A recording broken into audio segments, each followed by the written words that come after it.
Welcome back to the Black and Gold Report. Again, we're previewing the 2011-2012 Lady Braves basketball season along with head coach John Haskins. Coach, we're in the middle of talking about your newcomers. You discussed your 3 transfer students. Let's talk about the 3 freshmen that you've got coming in. We're really excited about our freshman class. They're great kids, number one. They're all excellent students, and they really work hard and are very coachable and want to learn. Start with Kiara Haney. She's about 5'11"-ish, but she's really long. She plays taller than that. Really quick to the basket, really quick getting up and getting rebounds, offensive rebounds and defensive rebounds. Needs to get stronger, but it's a great kid. Has some skills coming away and shooting it a little bit, so we're excited about her. Now Camille Horn is a 2 guard. She's a shooter, a good athlete. Kind of a streaky shooter, but when she gets it going, she can really make shots. And another good kid that just needs to learn the system a little bit better, but she's going to be a good player. And then Jasmine Kemp, who is just so versatile. She can do a lot of everything. She can rebound, she can handle the ball. She's a good passer. She can score. She shoots the 3 a little bit. She's going to be a very good player for us, and she's really adjusted quickly where I think she can come in and play immediately for us. Okay, Coach, you've been in practice for 2.5, almost 3 weeks by the time of the airing here. Tell us what you think. What do you like? What are you seeing in training and in practice that you really like right now? Well, I think the 2 things I like is our team chemistry, number one, and that's an intangible that, to be honest with you, as a coach, you don't have much control over, and I think we've got very good team chemistry. I think our kids like each other. They like being around each other. They like playing together. They're all very unselfish. And so I think that's the first thing, and plus the leadership that Dom and Dee Dee give us. And then the second thing I think is work ethic. They've worked hard. They came in, worked hard in preseason, and it's continued on to the floor. All right, let's talk about the non-conference schedule a little bit. You got some very quality, strong non-conference teams this year. Queens, Wingate, Fayetteville State, Chowan, Limestone, Tusculum, Coker.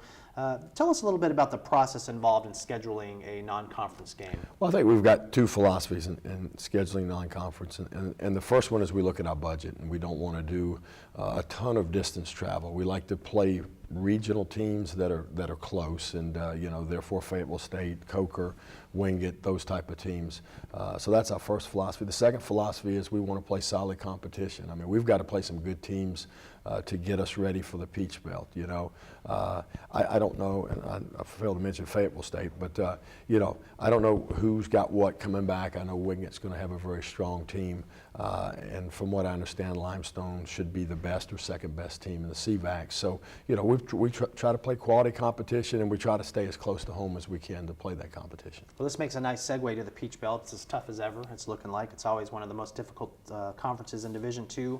Are Lander and Clayton the teams to beat again this year, as they usually are? I think, according to the coaches, and I just look at what's kind of coming back and what I know, and I don't study people's recruiting much, but what I know people got coming in, I think that those, along with USC Aiken's going to be a very solid team.